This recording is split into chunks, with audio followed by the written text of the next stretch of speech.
ચાલો આપણે કાલે અટકાયું હતું ત્યાંથી આગળ વધી આમુખના આધાર સ્તંભો. આમુખ શેના માથે ઊભું છે? ભારતીય બંધારણના આમુખમાં વ્યક્ત થયેલા આધાર રૂપો જે શબ્દો છે કે અમે ભારતના લોકો એટલે કે આપણે સાર્વભૌમ દરેક ભૂમિમાં તે તિરંગો લહેરાય અને ભારતીય લોકશાહીની સત્તારી એવી જમીન અને સાર્વભૌમ કહેવામાં આવે છે. સમાજવાદી દરેક સમાજનું હિતકર પરિસ્થિતિ રચાય એને સમાજવાદી કહેવાય. બિન સાંપ્રદાયિક જ્યાં ધર્મના ધોરણે કોઈ પણ પ્રકારનું સરકારમાં વહીવટ ન થઈ શકે એવો પ્રદેશ. લોકશાહી લોકશાહીની વ્યાખ્યા બ્રાહ્મ લિંકને આપી છે. By the people, for the people, of the people. લોકો દ્વારા, લોકો માટે, લોકોનું રાજ્ય. તો એવી લોકશાહી. પ્રજાસત્તાક જ્યાં છેલ્લી સત્તા લોકોના હાથમાં રહી એવી સત્તા. બંધુત્તા એટલે કે ભાઈચારાની ભાવના. આપણા એક જાણીતા લેખકે લખ્યું છે કે હો કોઈ भी प्रांत के वासी हो, कोई भी भाषा भाषी, सबसे पहले हम है भारतवासी. हम गमे राज्यમાં રહેતા હોય, ગમે તે ભાષા બોલતા હોય, પણ અમે પહેલા ભારતીય છીએ. બીજું તો કે હિન્દુ, મુસ્લિમ, શીખ, ઈસાઈ આપસ में हम सब है भाई भाई. અહીંયા અનેક જાતિના લોકો છે પણ અમે અંદરો અંદર અમારો ભાઈચારો છે, એને બંધુતા કહેવાય. ન્યાય દરેક લોકોને એક સરખો ન્યાય મળે. સમાનતા બરાબર છે. સમાનતાનો અર્થ શું થાય? એક ઝૂંપડામાં રહેવાવાળો કોઈ વ્યક્તિ છે, એને ગુન્હો કર્યો અને એને જે સજા થાય, અને કઈ બંગલામાં રહેવાવાળો માણસ છે એને પણ સેમ ગુનો કર્યો તો એને પણ ઈ સજા થાય. સમાનતા છે. સ્વાતંત્ર્ય આપણે સ્વતંત્ર રીતે પૂરા ભારતમાં હરીફરી શકીએ. રાષ્ટ્રીય એકતા અમે આખું રાષ્ટ્ર એક બનીને રહેશું. અખંડિતતા અમારું રાષ્ટ્ર કેવડું છે તો કે કાશ્મીરથી કન્યાકુમારી, ગુજરાતથી અરુણાચલ પ્રદેશ, અંદમાન નિકોબાર અને લક્ષદ્વીપ, મિનિકોય, અમીન દીવીના ટાપુઓ છે. આવડું અમારું ભારત છે, અખંડ છે. અમારે કોઈનો ટુકડો જોઈતો નથી, પણ કોઈ અમારો ટુકડો માંગે એ અમને ગમતું પણ નથી. બરાબર છે. અખંડિતતા જે પૈકી મુખ્યત્વે આપણે 3 આધાર સ્તંભો વિશે ભણવાનું છે. આટલા આધાર સ્તંભો ઉપર આમુખ ઊભું છે. એમાંથી આપણે 3 આધાર સ્તંભો ભણવાના છે. પહેલો છે લોકશાહી. બરાબર.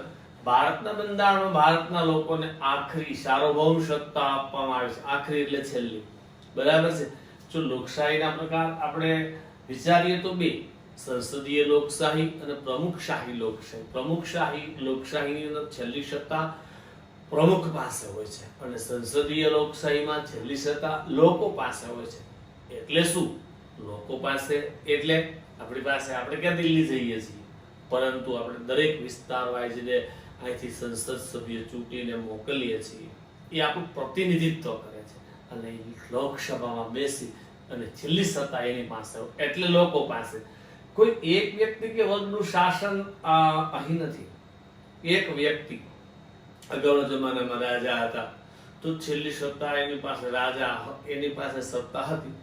એક વ્યક્તિ, કોઈ વર્ગ, અમીર વર્ગ પાસે આખું શાસન નથી, પરંતુ સત્તાની અંતિમ બાગડોર એટલે એને કહેવાય લગામ, છેલ્લી સત્તા માત્ર લોકોના હસ્તક છે. કારણ કે આપણે અહીંયા સંસદીય લોકશાહી છે.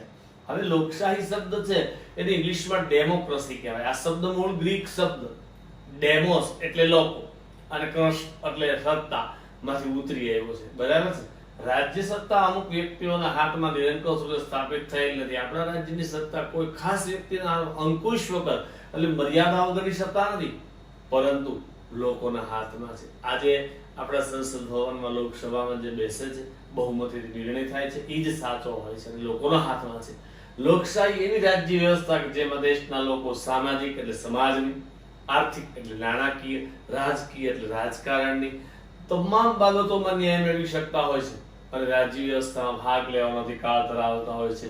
આપણા બંધારણના નિયમ પ્રમાણે જે કોઈ વ્યક્તિ એવી લાયકાત ધરાવતો હોય અને એને રાજકારણમાં શોખ હોય તો પોતે પોતાની રીતે ફોર્મ ભરી અને તે સંસદ કે ધારાસભામાં ઊભા રહી જઈ શકે છે અને લોકો એને મત આપે, ચૂંટાઈ જાય તો એ રાજ્ય વ્યવસ્થામાં હિસ્સો લઈ શકે છે. કોઈને પણ ના પાડી શકાતી નથી. બરાબર છે.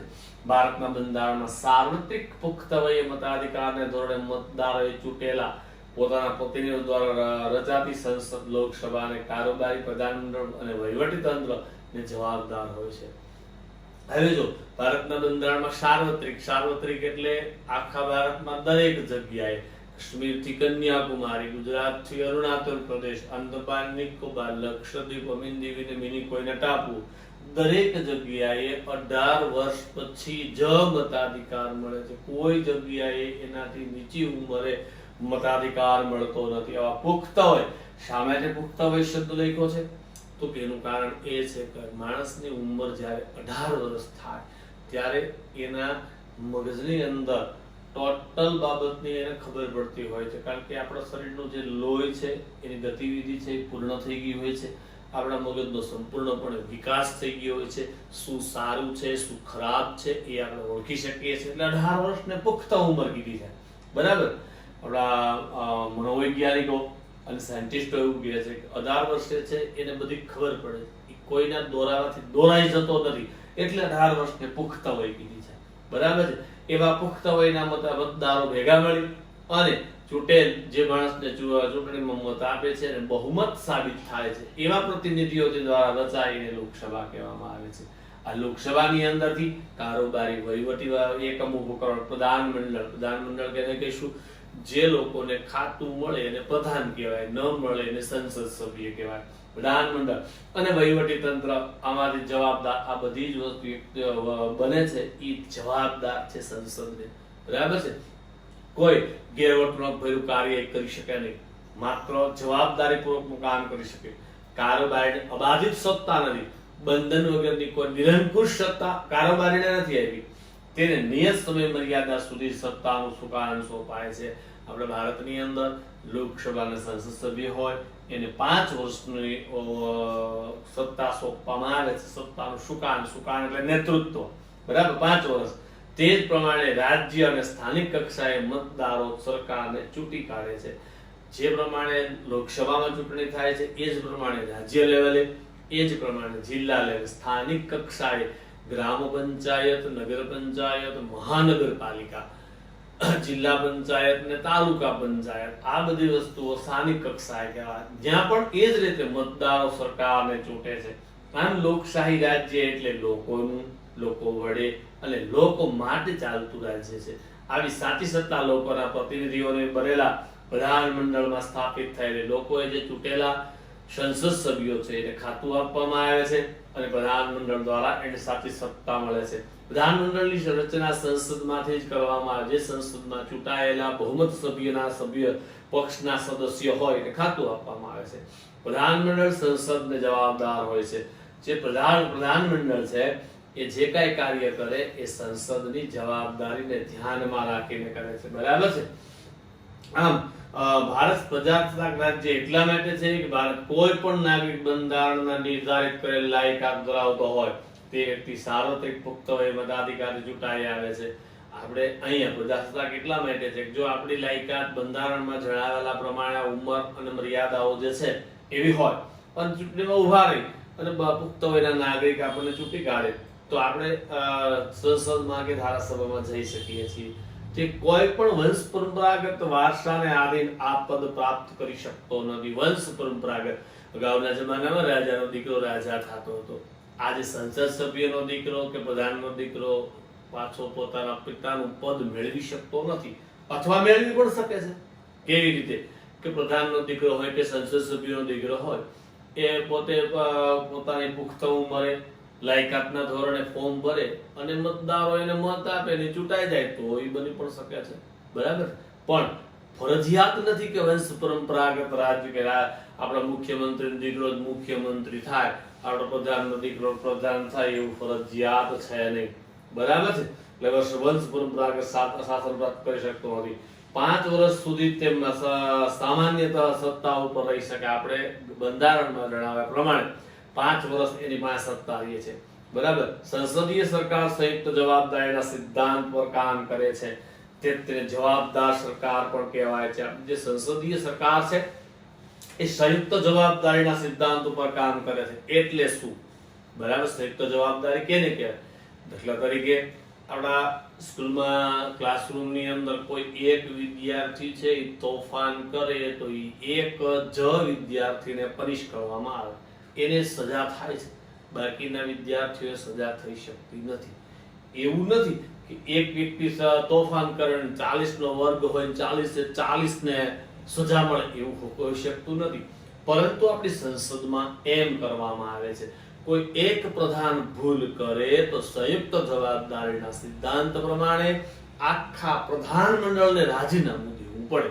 એટલે આ સંયુક્ત જવાબદારી કહેવામાં આવે છે અને એટલે આપણી સરકારને જવાબદાર સરકાર પણ કહેવામાં આવે છે. ભારતની લોકશાહી સરકાર સ્વતંત્રતા, સમાનતા અને બંધુતા, બરાબર છે. આપણી ભારત લોકશાહી છે એ સ્વતંત્રતા, ભારત ભૂમિની અંદર ગમે ત્યાં ફરવાની આપણે આઝાદી છે. સમાનતા, ન્યાય કે દરેક બાબતમાં દરેક વ્યક્તિને એક સરખી વસ્તુ પ્રાપ્ત થાય, સમાન ધોરણે વસ્તુ આપે છે. બંધુતાની ભાવનાનો સ્વીકાર કરે છે. ભારતનો દરેક નાગરિક છે એ સામા વ્યક્તિને બંધુતા, ભાઈચારાની ભાવનાથી જોવે છે, બરાબર. એનો આપણે સ્વીકાર કર્યો છે અને તે હેતુઓનો પૂર્ણ કરવા માટે આપણે પ્રયત્નશીલ પણ રહીએ છીએ, એવી સ્પષ્ટતા આમુખમાં કરે છે. આ બધા જે હેતુઓ છે એ સિદ્ધ થાય એના માટે દરેક નાગરિકને પ્રયત્ન કરવાનો રહેશે, એવું આમુખમાં સ્પષ્ટ કરવામાં આવ્યું છે. બંધારણના ઘડવૈયાઓ ભારતના લોકોને સાર્વત્રિક પુખ્ત વયે મતાધિકારનો હક આપી હિંમતપૂર્વક શ્રદ્ધા કરી છે અને 389 સભ્યો ભેગા મળ્યા અને એને એવું નક્કી કર્યું કે સાર્વત્રિક એટલે બધે જ પુખ્ત વયે 18 વર્ષથી વધારે ઉંમર થાય ત્યારે જ એને મતાધિકાર મળે, એવું જે વિચાર્યું છે અને એને હક આપ્યો, બરાબર છે. એ ખરેખર હિંમત ભર્યું પગલું છે. આપણી માટે વિશ્વાસ મૂક્યો છે કે 18 વર્ષે માણસ છે એનું મગજ પૂર્ણપણે વિકાસ પામી ગયું હોય, એ કોઈ ખોટું પગલું નહીં ભરે એવો એને વિશ્વાસ હતો, એટલે એને હિંમતપૂર્વકનું કામ કર્યું છે. લોકશાહીમાં ભારતીય બંધારણમાં મૂળભૂત હક એને કહીશું, જન્મતાની સાથે મળતા અધિકારોને મૂળભૂત હક કહેવામાં આવે છે. રાજનીતિના માર્ગદર્શક સિદ્ધાંતો, હવે જે બાબતો મૂળભૂત હકોમાં સમાવિષ્ટ થઈ શકે એમ નથી, એવી બધી બાબતો જે લોકોના વિકાસ માટે આવશ્યક છે, બરાબર છે, એવી જોગવાઈઓ બધી રાજનીતિના માર્ગદર્શક સિદ્ધાંતોમાં સમાવવામાં આવી છે. આ સિવાય સંસદ એટલે લોકસભા અને રાજ્યસભા, ધારાસભા રાજ્ય લેવલે જે આપણી ધારાસભા હોય છે એ, બરાબર. સ્વતંત્ર અને નિષ્પક્ષ ન્યાયતંત્ર, આપણું ન્યાયતંત્ર કેવું છે? સ્વતંત્ર. એનો ઉપરી માત્ર સુપ્રીમ કોર્ટ દિલ્હી, બરાબર. એ સિવાય એને કોઈ ડિસ્ટર્બ કરી શકે નહીં. નિષ્પક્ષ, કોઈ પણ પક્ષને ખેંચાણ કર્યા વગર તટસ્થ ન્યાય, જે સાચું છે એ જ આપે, એવું ન્યાયતંત્ર.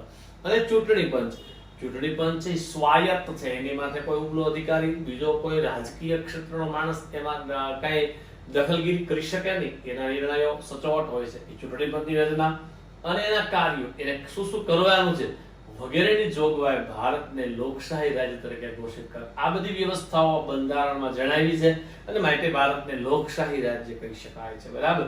સાર્વત્રિક પુખ્ત વયે મતાધિકાર એટલે કોઈ પણ જાતિ, જ્ઞાતિ, ધર્મ, ભાષા, લિંગ, શિક્ષણ, આવક કે જન્મસ્થાન ભેદભાવ કર્યા વગર 18 વર્ષ પછી તે વધારે ઉંમરના ભારતના કોઈ પણ નાગરિક મત આપવાનો અધિકાર છે.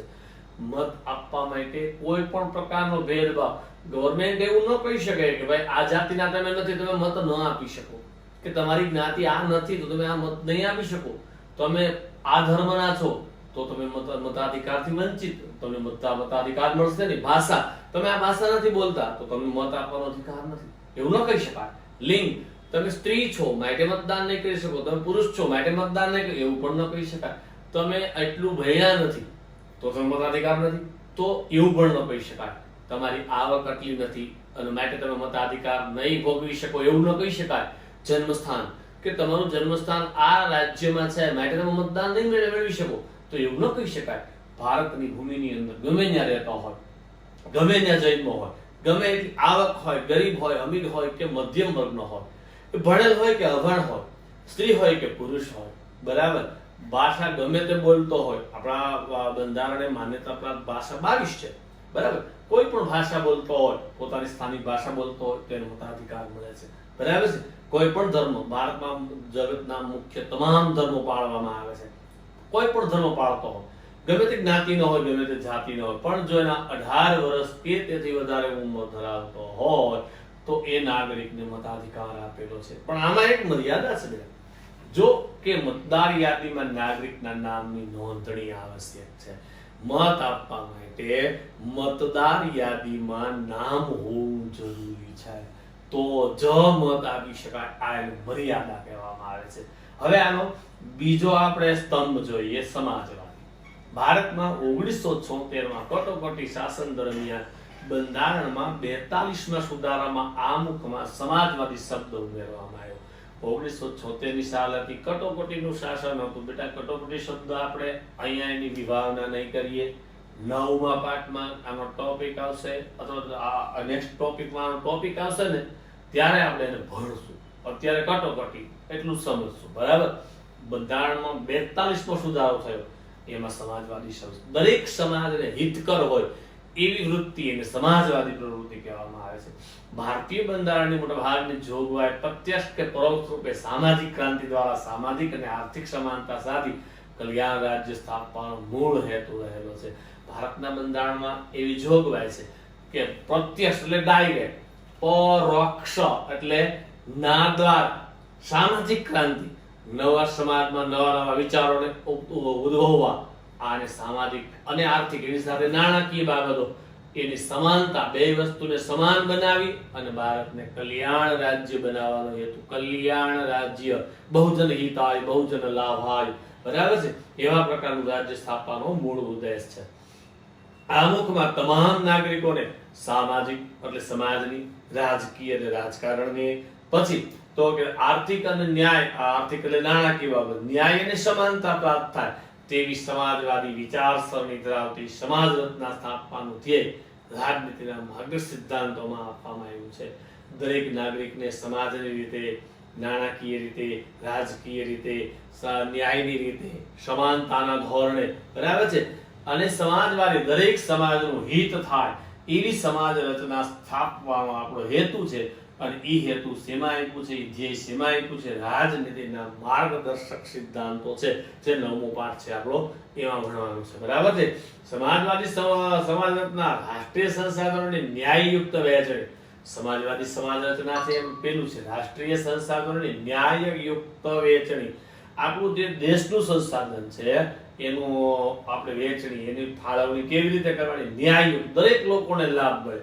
ઉત્પાદન અને વિતરણ વ્યવસ્થા, ઉત્પાદન કરવામાં અને વિતરણ એટલે વહેંચણી કરવામાં દરેક વ્યવસ્થા રાજ્ય હસ્તક હોય છે. અને રાજ્યમાં વિવિધ વિસ્તારો, વ્યવસાયોના કાર્ય કરતા લોકો વચ્ચે આવકની અસમાનતા ઓછી કરવાનો પ્રયત્ન કરવામાં આવતો હોય છે. આ પ્રકારે રાજ્યના હસ્તકમાં તમામ બાબતો હોય છે. દરેક વિસ્તારમાં આપણે દરેક લોકોને એક સરખું પ્રાપ્તિ થાય વસ્તુ, બરાબર છે, અને એના દરેક વિસ્તારોમાં વ્યવસાયો, જે વ્યવસાયમાં જે લોકો કામ કરતા હોય એમાં આવકની અસમાનતા, એક માણસ સતત કરોડપતિ થાય, એક માણસ સતત ગરીબ બનતો જાય એવું ન બને, બેની સમાનતા જળવાઈ રહે એવો પ્રયત્ન કરવામાં આવતો હોય છે. કોઈ વ્યક્તિ કે સમૂહના હાથમાં સંપત્તિ કેન્દ્રિત થયેલી ન હોય. કોઈ એક ખાસ વ્યક્તિ અથવા તો કોઈ એક અમીર વર્ગ એટલે અમીર, ગરીબ અને મધ્યમ, બરાબર છે, એના હાથમાં સંપત્તિ કેન્દ્ર, આખા દેશની સંપત્તિ એની પાસે ન ચાલી જાય તો સૌને સ્વસ્થ એટલે કે નિરોગી, ગૌરવપૂર્વક પોતાનું માન પોતે વિકસાવી શકે એવી તક મળે છે. સગવડો પણ પ્રાપ્ત થાય છે, તક મળે છે, તકનો ઉપયોગ કરે તો એ વિકાસ પામે છે, આગળ વધે છે, એવી સગવડો પ્રાપ્ત થાય, જે દ્વારા સામાજિક કલ્યાણ, આના દ્વારા સમાજનું કલ્યાણ સાધવાનું, સમાજના કલ્યાણ કરવાનો છે. ગરીબ અને તવંગર, ગરીબ એટલે ગરીબ, તવંગર એટલે પૈસાદાર, એના ભેદોનો નાબૂદ કરે. આ કોઈ ગરીબ નથી, કોઈ તવંગર, બધા માણસ છે, એવા પ્રકારનો વિચાર ઉત્પન્ન કરવો એટલે એને ભેદને નાબૂદ કરી લોકોનું જીવન ધોરણ ઊંચું લાવવું, લોકોનું જીવન ધોરણ જીવવાની જે પદ્ધતિ છે એને આગળ લઈ જવી, બરાબર છે. જીવન ધોરણ ઊંચું લાવી તેઓમાં સામાજિક એટલે સમાજની, આર્થિક અને નાણાકીય કલ્યાણ સાધવાનો પ્રયત્ન કરવા બંધારણ રાજ્યોને માર્ગદર્શન આપે છે. હવે આ જે બંધારણની અંદર આ કેવી રીતે આ કલ્યાણ રાજ્ય સ્થાપવું એનું માર્ગદર્શન આપે છે. તેથી ભારતીય બંધારણ સામાજિક દસ્તાવેજ છે. ભારતના બંધારણમાં સમાજની ઉન્નતિ વિશેનો ખાસ એની અંદર ટોપિક સમાવવામાં આવ્યો છે. સમાજ પણ ખાલી પૈસાથી ઉન્નત થયેલો માણસ કઈ કામનો રહેતો નથી, પણ સમાજથી પણ ઉન્નત રહીએ, બે સામાજિક રીતે એની ઉન્નતિ થાય તો એનો વિકાસ થઈ શકે છે. માટે આપણે એને સામાજિક દસ્તાવેજ પણ કહેવામાં આવે છે. તો ત્યાર પછી આપણો ત્રીજો આધાર સ્તંભ છે, એનું નામ છે બિન સાંપ્રદાયિકતા. બરાબર છે. બિન સાંપ્રદાયિકતાનો અર્થ શું થાય છે? તો કે બિન સાંપ્રદાયિકતાનો અર્થ થાય છે ધર્મના ધોરણે કોઈ પણ પ્રકારનું શાસન ચાલી શકે નહીં એવી વ્યવસ્થાને બિન સાંપ્રદાયિકતા કહેવામાં આવે છે. 1976 માં 42માં બંધારણીય સુધારાથી આમુખમાં બિન સાંપ્રદાયિક શબ્દ ઉમેરવામાં આવ્યો. 42માં સુધારામાં બિન સાંપ્રદાયિક શબ્દ આપણા આમુખની અંદર ઉમેર્યો છે. બરાબર છે. ભારત એક ધર્મનિરપેક્ષ, ધર્મ સાથે ભારતના વહીવટી તંત્રને કશો લેવા દેવા નથી. બિન સાંપ્રદાયિક કે સેક્યુલર, ઇંગ્લિશમાં સેક્યુલર કહેવામાં એવું રાજ્ય છે. ભારત છે સર્વધર્મ સંભાવને માને છે. દરેક ધર્મના લોકો પોતપોતાની રીતે ઉજવણી કરી શકે છે, વિકાસ કરી શકે છે, એની જોગવાઈ ભારતમાં છે. બંધારણની જોગવાઈ મુજબ ભારત ધાર્મિક રાજ્ય બની શકે નહીં. ભારત કોઈ ધર્મને લઈ અને એના કાયદા અનુસાર રાજ્ય શાસન ચલાવી શકે નહીં, કારણ કે બંધારણમાં લખ્યું છે ભારતના રાજ્યને પોતાનો કોઈ ધર્મ નથી. આપણા રાજ્યની અંદર વિચારો, ભારતની અંદર તો શું છે? તો કે ભારતનું રાષ્ટ્રીય ફૂલ તો કે કમળ છે, રાષ્ટ્રગીત તો કે જનગણ મન છે. બરાબર છે. રાષ્ટ્રીય મુદ્રા તો 4 સિંહોની આકૃતિ છે. બરાબર છે. ભારતનો રાષ્ટ્રીય ફળ તો કે કેરી છે. બધું છે, પણ ભારતનો રાષ્ટ્રીય ધર્મ હોઈ શકે નહીં. બરાબર છે. કારણ કે આપણે બિન સાંપ્રદાયિક છે. તેથી ધર્મની બાબતમાં રાજ્ય કોઈ દખલગીરી કરશે નહીં. તમને જે ધર્મ પાળવો હોય, એનો જેવો વિકાસ કરવો હોય, એમાં તમને છૂટ આપવામાં આવશે. રાજ્યમાં કોઈ વચ્ચે દખલગીરી નહીં કરે. તેથી રાજ્ય કોઈ ધાર્મિક પ્રવૃત્તિને ટેકો આપી શકે નહીં. કોઈ ધર્મની ધાર્મિક પ્રવૃત્તિ થતી હોય તો રાજ્યને ટેકો પણ ના આપી શકે. બરાબર છે. અને રાજ્ય કોઈ પણ બિન સાંપ્રદાયિક કે ધર્મનિરપેક્ષ પ્રવૃત્તિ સાથે ધર્મને જોડી શકશે નહીં. કોઈ પણ જે ધર્મ નિરપેક્ષ કાર્ય થતું હોય એની સાથે ધર્મને જોડીને વિકાસાત્મક કાર્ય કરી શકશે નહીં. દેશના કોઈ પણ નાગરિકને પોતાની ઈચ્છા અનુસાર ગમે તે ધર્મ પાળવાની સ્વતંત્રતા છે, પણ અહીંયા બેટા એક મર્યાદા છે. બાળક છે 18 વર્ષથી ઉપર થાય પછી જો પોતાનો ધર્મ ચેન્જ કરી શકવા માંગતો હોય તો કરી શકે છે, પણ 18 વર્ષ સુધી એના માતા પિતા જે ધર્મ પાળતા હોય એ જ પાળવો પડે છે. રાજ્ય ધર્મ કે સંપ્રદાય નામે કોઈ નાગરિક પ્રત્યે પક્ષપાત કે ભેદભાવ રાખી શકશે નહીં. રાજ્ય ધર્મના ધોરણે કોઈ નાગરિકને ના ન પાડી શકે. રાજ્ય એક જાહેર પાર્ક બનાવ્યું અને એ બારે એવું બોર્ડ લખી શકે નહીં કે આ ધર્મના નાગરિકો સિવાય કોઈએ પ્રવેશ મેળવવો નહીં, એવું ન લખી શકાય. કારણ કે જાહેર છે અને જાહેર છે એ બધાના માટે છે. બરાબર. એટલે દરેક લોકો જે સંપ્રદાયના નામે ભેદભાવ રાખી શકશે નહીં. જેને જાહેર નોકરી તેમજ રાજકીય અધિકારો ભોગવવાની સમાન તક પૂરી પાડવામાં આવે છે. જાહેર એટલે સરકારી નોકરી, રાજકારણના જે કઈ અધિકારો છે એટલે ભોગવ સમાન તક. પછી ઝૂંપડામાં રહેતો હોય કે બંગલામાં રહેતો હોય, ગરીબ હોય, મધ્યમ હોય કે અમીર હોય, દરેકને એક સરખી તક મળે છે. તકને તમે ઝડપી લેશો તો આગળ વધશો, પણ તક મળ્યા પછી તમે એનો ઉપયોગ નહીં કરો તો વિકાસ તમારો થઈ શકશે નહીં. આમ બિન સાંપ્રદાયિકતા એ બંધારણનું મૂળ તત્વ છે. બંધારણના મૂળમાં બિન સાંપ્રદાયિકતા પડેલી છે. બરાબર છે. અને લોકશાહીનું અનિવાર્ય લક્ષણ છે. જો લોકશાહીનો વિકાસ કરવો હોય તો મૂળ આપણા માટે બિન સાંપ્રદાયિકતા જરૂરી છે. સર્વ ધર્મ સમદ્રષ્ટિ ભારત સરકાર છે એ સર્વ ધર્મ, બધા જ ધર્મને સમ કે સરખી દ્રષ્ટિ જોવે છે. સર્વ ધર્મ સમભાવ, દરેક ધર્મ પ્રત્યે એક સરખી લાગણી અનુભવે છે. બરાબર છે. આ સિદ્ધાંતને વરેલી છે. ભારતીય બંધારણ કોઈ ધર્મના રાજ્યને ઉત્તેજન આપવામાં નહીં, રાજ્ય કોઈ ધર્મને પ્રોત્સાહન આપી બકઅપ આપી આગળ લઈ જઈ શકશે નહીં. વ્યક્તિને પોતાની ધાર્મિક માન્યતા, દરેક ધર્મની કોઈને કોઈ માન્યતા હોય છે કે ભાઈ અમારા ધર્મમાં એકટાણું લખ્યું છે, ઉપવાસનું લખ્યું છે, જે કઈ માન્યતા હોય છે એ માન્યતા, આસ્થા. આપણે આપણા ધર્મના અમુક ભગવાન માટે આપણને વિશ્વાસ હોય છે, શ્રદ્ધા હોય છે. બરાબર. એ રાખવા સાથે પ્રચાર કે પ્રસાર એ આપણે રાખી શકીએ છીએ. પ્રચાર એટલે જાહેરાત, પ્રસાર એટલે ફેલાવો કરવા નાગરિકને અધિકાર, રાજ્યનો કોઈ પ્રતિબંધ કે અવરોધ નથી. આ બધી બાબતોમાં રાજ્ય કોઈ નાગરિકને ના પાડી શકતો નથી. બરાબર છે. બંધારણના મૂળભૂત લક્ષણો જોઈએ તો 26 જાન્યુઆરી 1950 થી અમલમાં આવેલા વિશ્વના સૌથી મોટા, વિસ્તૃત વિગતવારપૂર્ણ અને ભારતમાં લેખિત બંધારણમાં કેટલાક વિશિષ્ટ મૂળભૂત લક્ષણો જોઈએ. આપણે 1950માં 26મી જાન્યુઆરી જે બંધારણ અમલમાં આવ્યું છે, બરાબર, વિશ્વનું સૌથી મોટું લેખિત બંધારણ છે, એના આપણે લક્ષણો જોઈએ. પહેલું લક્ષણ છે લેખિત દસ્તાવેજ. બ્રિટન અને ઇઝરાયલ, બ્રિટન એટલે ઇંગ્લેન્ડ, બરાબર, બ્રિટિશ, અને બ્રિટન એટલે યુકે, યુકે એટલે યુનાઇટેડ કિંગડમ, ઇંગ્લેન્ડની અંદર અને ઇઝરાયલની અંદર બે બાદ કરવા અપવાદ, બરાબર છે, એને બેને લેખિત બંધારણ છે નહીં. આ બેને બાદ કરતા ભારત સહિત દુનિયાના બધા જ લોકશાહી દેશોમાં બંધારણ લેખિત સ્વરૂપ છે. આ સિવાય જ્યાં જ્યાં લોકશાહી ચાલે છે ત્યાં બધી જ જગ્યાએ બંધારણ લેખિત સ્વરૂપમાં જોવા મળે છે.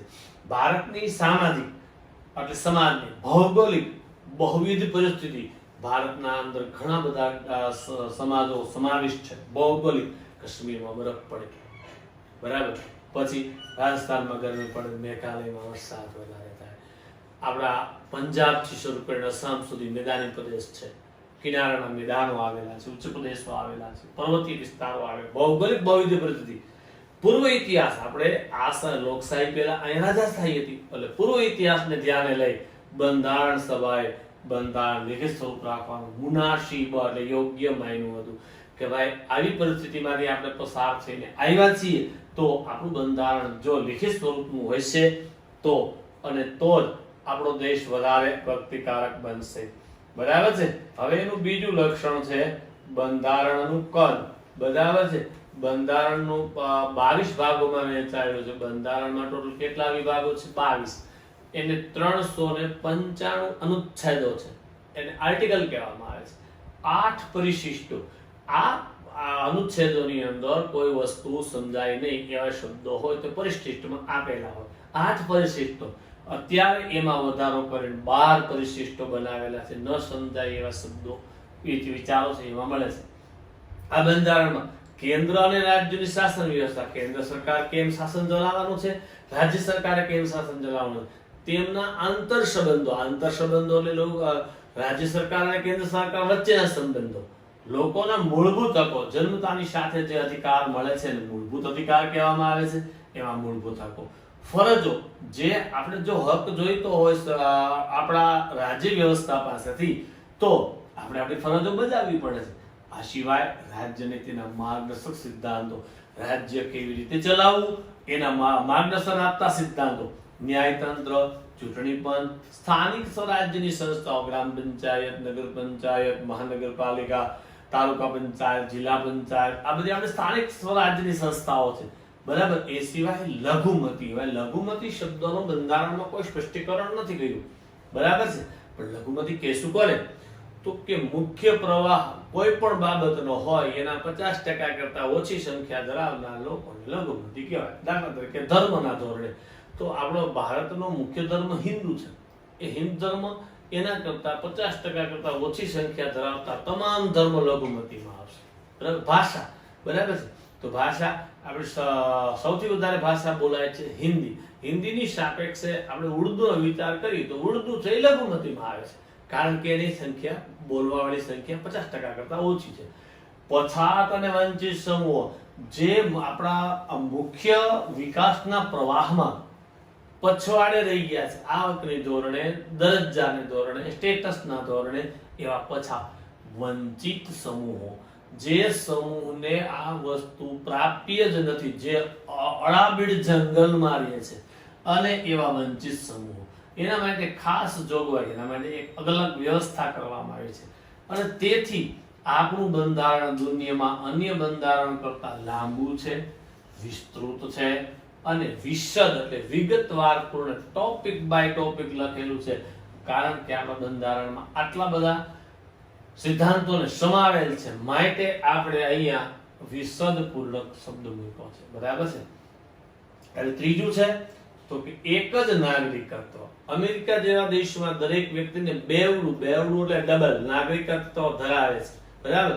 પહેલું નાગરિકત્વ યુનાઇટેડ સ્ટેટ ઓફ અમેરિકા એટલે કેન્દ્ર, બીજું તે પોતે જે રાજ્યમાં વસવાટ કરતા હોય તેનું આ રાજ્યનું નાગરિકત્વ ધરાવે, ડબલ નાગરિકત્વ. જ્યારે ભારત ગમે તે રાજ્યમાં આપણે રહેતા હોય પરંતુ આપણે એક જ નાગરિકત્વ, ભારતીય નાગરિકત્વ ધરાવીએ છીએ. તમે હવે પછીના ધોરણમાં 10માં આવો, તમારે ફોર્મ ભરવાનું થાય, એમાં એક કોલમ લખેલી હોય નેશનાલિટી, બરાબર છે? તો એમાં આપણે ભારતીય લખીએ છીએ. ભારતના કોઈ પણ ખૂણામાં વસતો હોય તો આપણે સિંગલ નાગરિકત્વ છે, એટલે ભારતીય છીએ આપણે, બરાબર છે? આમ એટલે કે ભારતીય નાગરિકત્વ ધરાવતા છીએ. આપણે ત્યાં રાજ્યની અલગ નાગરિકતા જેવું કશું નથી. આપણે અહીંયા નાગરિકના ધોરણે કોઈ અલગ રાજ્ય વ્યવસ્થા છે નહીં. હા, એમાં એક અપવાદ છે, જમ્મુ અને કાશ્મીર, બરાબર છે?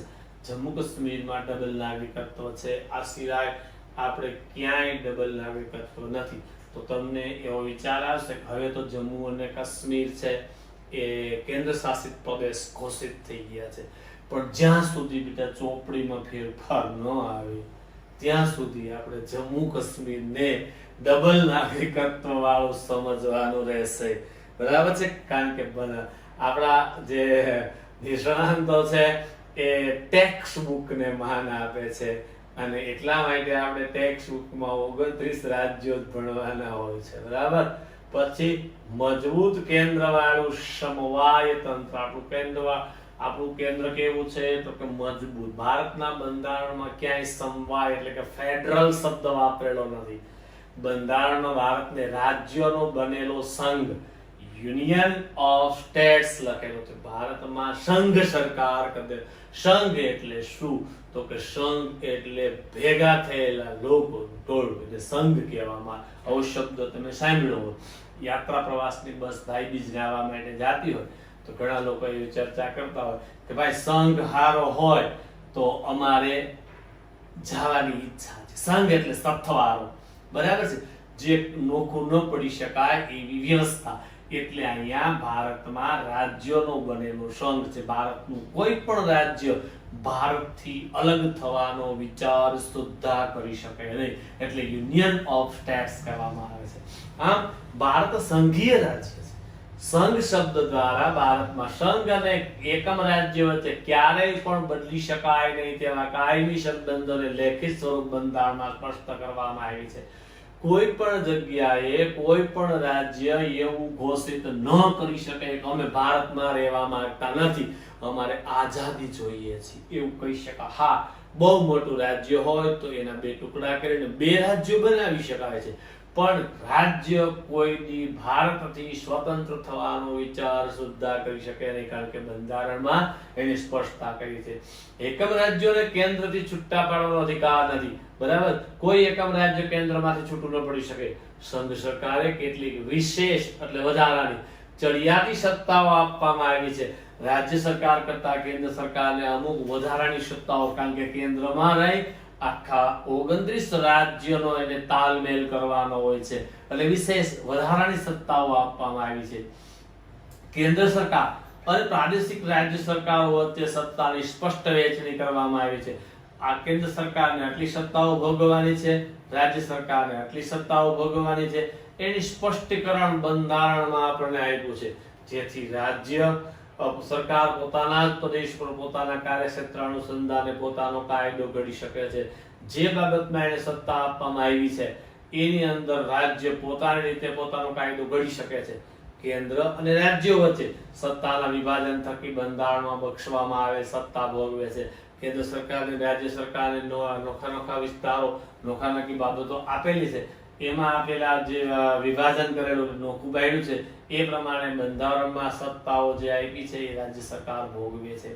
સમવાય તંત્રમાં તટસ્થ અને નિષ્પક્ષ અને સ્વતંત્ર ન્યાય તંત્ર છે. આપણા સમવાય તંત્ર જે બાબત છે એમાં ક્યાં આવે છે તો કે આપણું તટસ્થ, બરાબર સેન્ટરમાં રહે, નિષ્પક્ષ, કોઈ પક્ષ બાબુ ખેંચાયા વગર, સ્વતંત્ર, એને કોઈ દખલ અંદાજ કરી શકે નહીં એવું ન્યાય તંત્ર છે, બરાબર? કે જે કેન્દ્ર અને રાજ્યો વચ્ચે સત્તા અને કાર્યોના વિભાજન સંદર્ભે કોઈ મડાગાંઠ ઊભી થાય તો બંધારણનું અર્થઘટન કરી તેનું નિરાકરણ લાવવાની કામગીરી કરે છે. ન્યાયતંત્ર પાસે આ વિશેષ સત્તા છે.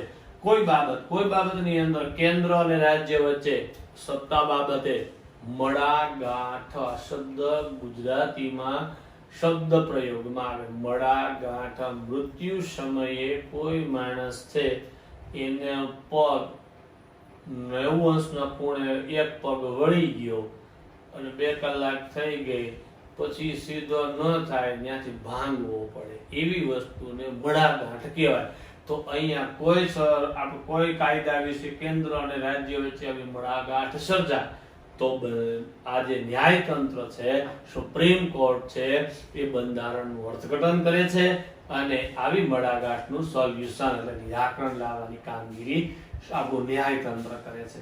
ભારતમાં કેન્દ્ર અને રાજ્યો વચ્ચે સત્તાનું સ્પષ્ટ અને વિશદ વિભાજન કરવામાં, કેન્દ્ર સરકારને કેટલી સત્તા ભોગવવાની છે, રાજ્ય સરકારને કેટલી સત્તા ભોગવવાની છે, એનું સ્પષ્ટપણે વિશદ એટલે વિગતવારપૂર્ણ વિભાજન એટલે અલગ કરી દેવામાં આવ્યું છે.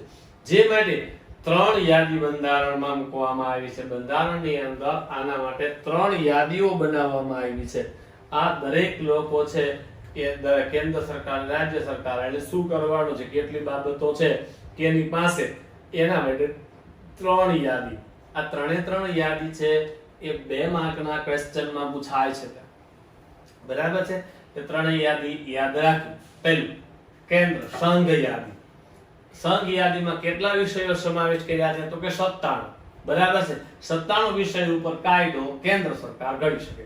જેમાં કાયદો ઘડવાની સંપૂર્ણ સત્તા સંસદ કે લોકસભામાં. પેલું કોણ આવશે એમાં તો કે સંરક્ષણ, વિદેશી બાબતો, અણુશક્તિ, નાણું, વીમો, બેન્કિંગ, તાર, ટપાલ, રેલવે, બરાબર, એવા રાષ્ટ્રીય મહત્વ ધરાવતા કેન્દ્રોમાં સર્વોપરી સત્તા ધરાવતા દેશ લેવલે જેની અગત્યતા બતાવવામાં આવી છે એ બધી જ સત્તાઓ કેન્દ્રમાં રહેશે.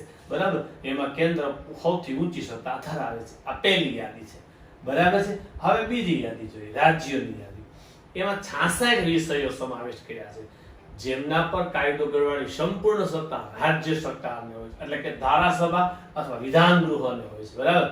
એમાં કોણ આવશે? કાયદો અને વ્યવસ્થા, શિક્ષણ, સ્થાનિક સ્વરાજ્યની સંસ્થાઓ, કૃષિ અને સિંચાઈ, આરોગ્ય અને ભૂમિ, રાજ્યોને આંતરિક વેપાર વાણિજ્ય વિષયક સેવાઓ સમાવેશ કર. આ બધી બાબતો રાજ્ય સરકાર કાયદો ઘડી શકે.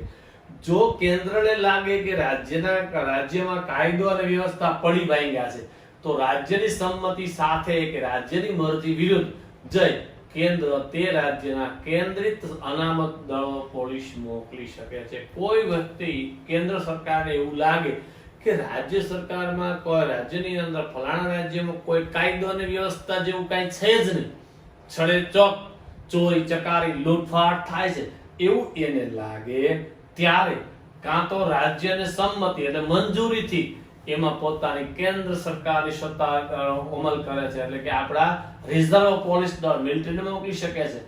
અને ક્યારેક તો એવું બને કે રાજ્ય સરકાર હા પાડે કે ના પાડે મરજી વિરુદ્ધ એને ત્યાં કેવું કહે રાજ્યમાં અનામત પોલીસ દળો ગોઠવી અને કાયદો અને વ્યવસ્થા પોતાના હાથમાં લઈ લે છે. આ વિશેષ સત્તા છે. બરાબર? પછી ત્રીજું છે સંયુક્ત યાદી. સંયુક્ત એટલે શું? કેન્દ્ર સરકાર અને રાજ્ય સરકાર બે એ વિષય ઉપર બે પોતપોતાની રીતે કાયદો બનાવી શકે. બરાબર? એને સંયુક્ત યાદી કહેવાય. સંયુક્ત યાદીમાં કેટલા વિષયો છે? 47 જેટલા વિષયો સમાવેશ કરવામાં આવે છે. જેમના પર કાયદો ઘડવાની સત્તા કેન્દ્ર અને રાજ્યો બંને ધરાવે. બે જણા કાયદો બનાવી શકે. પરંતુ જ્યારે રાજ્યોના કાયદામાં વિવાદ કે સંઘર્ષ ઉભો થાય ત્યારે ત્યાં કેન્દ્રનો કાયદો ચડિયાતો ને સર્વોપરી ગણાય છે. જો કોઈ રાજ્યએ કાયદો બનાવ્યો અને એમાં વિવાદ ઉત્પન્ન થયો, સંઘર્ષ ઉત્પન્ન થયો, ઝઘડો ઉત્પન્ન થયો કે આવું ન હાલે, ત્યારે કેન્દ્રએ બનાવેલો કાયદો સાચો ગણાય છે અને કેન્દ્ર સરકારનો કાયદો વધારે અનુકૂળ અને ચડિયાતો કરતા વધારે ઊંચો છે અને સર્વોપરી ગણાય અને ઈ જ પાળવામાં આવે છે. આમ સમવાય તંત્રમાં કેન્દ્રને સંયુક્ત યાદીમાં પણ વિશેષ સત્તાઓ આપવામાં આવી છે. જો ઓલામાં 57 વિષય આપ્યા હતા અને આમાં પણ સંયુક્ત યાદીમાં પણ ચડિયાતું કોણ છે તો કે કેન્દ્ર સરકાર, કારણ કે એની પાસે વિશેષ સત્તાઓ છે. આ યાદીમાં દીવાની એટલે માલ, મિલકત, જમીન, જાગીર બધી જ બાબતોના સમાવેશ થાય એટલે દીવાની બાબત કે ફોજદારી, મારામારી, ખૂનકેસ આ બધું એમાં આવશે.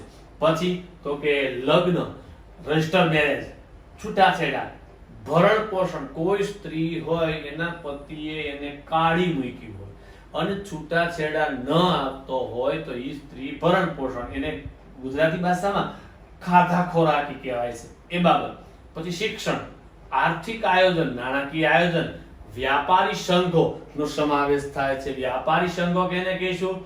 તો કે આપણા રાજ્યમાંથી બીજા રાજ્ય સાથે વ્યાપાર કરવાની જે પરિસ્થિતિ સર્જાય છે, આ બધી બાબતોનો સમાવેશ આ સંયુક્ત યાદીમાં કરવામાં આવેલી છે. હવે 3 બાબત આપણે જોઈએ બેટા. કઈ કઈ? તો કે કેન્દ્ર સરકારની યાદી, રાજ્ય સરકારની યાદી